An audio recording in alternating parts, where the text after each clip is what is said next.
गेल्या 10 वर्षात केंद्र सरकारनं 21 वेळा कांद्याची निर्यात बंदी केल्यामुळे कांदा उत्पादक शेतकऱ्यांची परिस्थिती अत्यंत हालाखीची झाली असून कांदा निर्यात बंदी करत कांदा उत्पादक शेतकऱ्यांना खिळखिळे करण्याचं काम या केंद्र सरकारमधील भाजपनं केलं असल्याचे दिंडोरी लोकसभा मतदारसंघाचे नवनिर्वाचित खासदार भास्कर भगरे यांनी आरोप केला।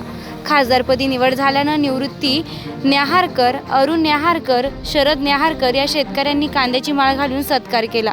यावेळी शेतकरी निवृत्ती न्याहारकर यांनी प्रश्न विचारले होते। यावर खासदार भगरे बोलत असताना हा आरोप केलाय।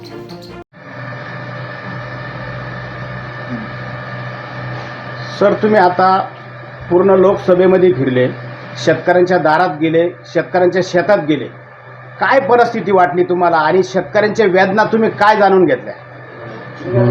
एक 5-6 महिन्यापासून दिंडोरी लोकसभा मतदारसंघाच्या निवडणुकीच्या प्रचाराच्या निमित्ताने या मतदारसंघामध्ये 9.5 तालुक्याचा मतदारसंघ आहे।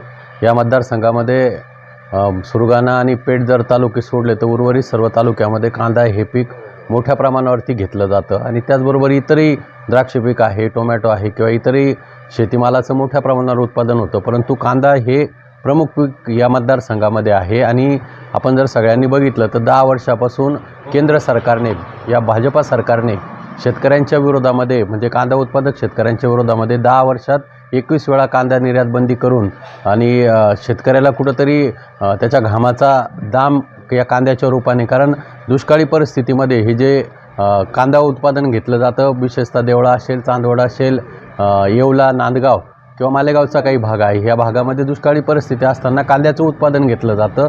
कांदा ही नगदी पीक असताना निर्यात बंदीच्या माध्यमातून या शेतकऱ्यांवरती अन्याय करण्याचं सातत्याने धोरण, म्हणजे शेतकऱ्यांच्या बाबतीमध्ये हे केंद्र सरकार म्हणतं आम्ही खाणाऱ्यांची काळजी करतो, पिकवणाऱ्यांची नाही।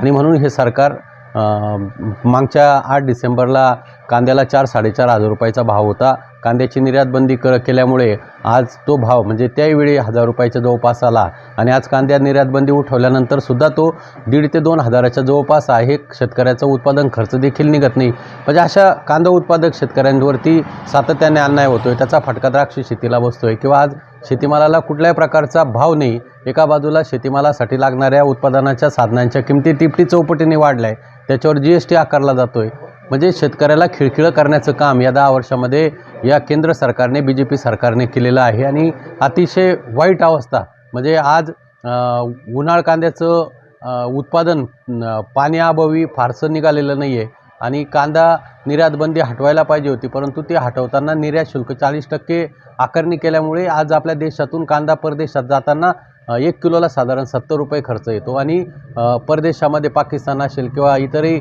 देशांचा कांदा हा तुलनेने आपल्या देशापेक्षा कांद्याच्या म्हणजे किमतीपेक्षा तुलनेने स्वस्त आहे। आणि त्यामुळे आपण बघतोय की निर्यातबंदी उठूनसुद्धा शेतकऱ्यांना कुठल्याही प्रकारचा फायदा नाही। आज गुजरातमध्ये पांढरा कांदा आहे किंवा कर्नाटकमध्ये बेंगलोरसारखा कांदा आहे की त्यांच्या निर्यात शुल्क माफ केलं जातं आहे, परंतु महाराष्ट्रातील किंवा या मतदारसंघातील शेतकऱ्यांच्या कांद्यावरचं निर्यात शुल्क माफ केलं जात नाही। म्हणजे पर्यायाला शेतकऱ्यांना पैसा मिळू द्यायचा नाही आणि देशांतर्गत बाजारपेठेमध्ये कांद्याच्या किमती कमी ठेवायच्या हे सरकारचं धोरण आहे आणि त्याच्यामुळे शेतकरी खूप त्रासला आहे।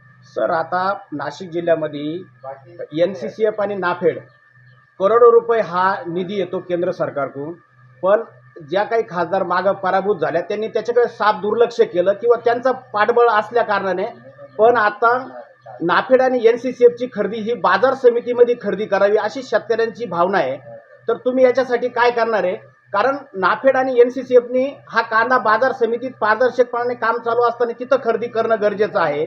तो बाहेर होतो, तो शेतकऱ्यांना माहिती नाही आणि लोकप्रतिनिधी एखादा रस्ता खाला तर त्याची सर्वसामान्यांना त्याची कल्पना येत नाही, पण सरकार, केंद्र सरकार असेल, राज्य सरकारचा जो निधी येतो आणि त्याचा प्रॉपर शेतकऱ्यांना फायदा होत नाही, म्हणून लोकांच्या लक्षात येतं। तर तुम्ही याची काय काळजी घेणार? आता निवड झाली आहे आणि आदरणीय पवार साहेबांच्या नेतृत्वाखाली काम करण्याची संधी मिळते।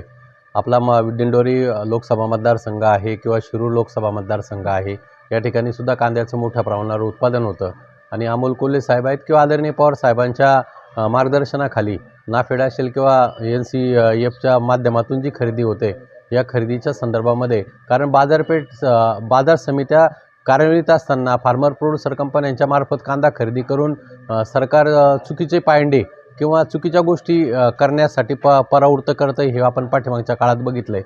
आणि म्हणून बाजार समितीच्या माध्यमातून जर खरेदी झाली तर शेतकऱ्यांना कुठेतरी चांगल्या पद्धतीचा न्याय मिळू शकतो.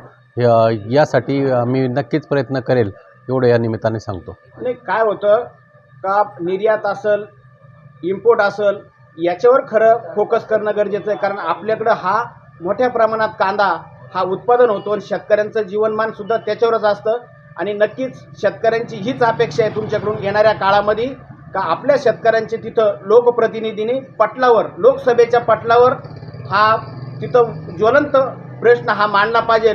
नाही तर आपण इथून मागचा इतिहास बघितला का फक्त निवेदनं लोकसभेच्या बाहेर द्यायचे पण शेतकऱ्यांनी खऱ्या अर्थाने लोकप्रतिनिधींना लोकसभेत पाठवलं असतं. हीच अपेक्षा वास्तविक सर्व शेतकऱ्यांची आहे.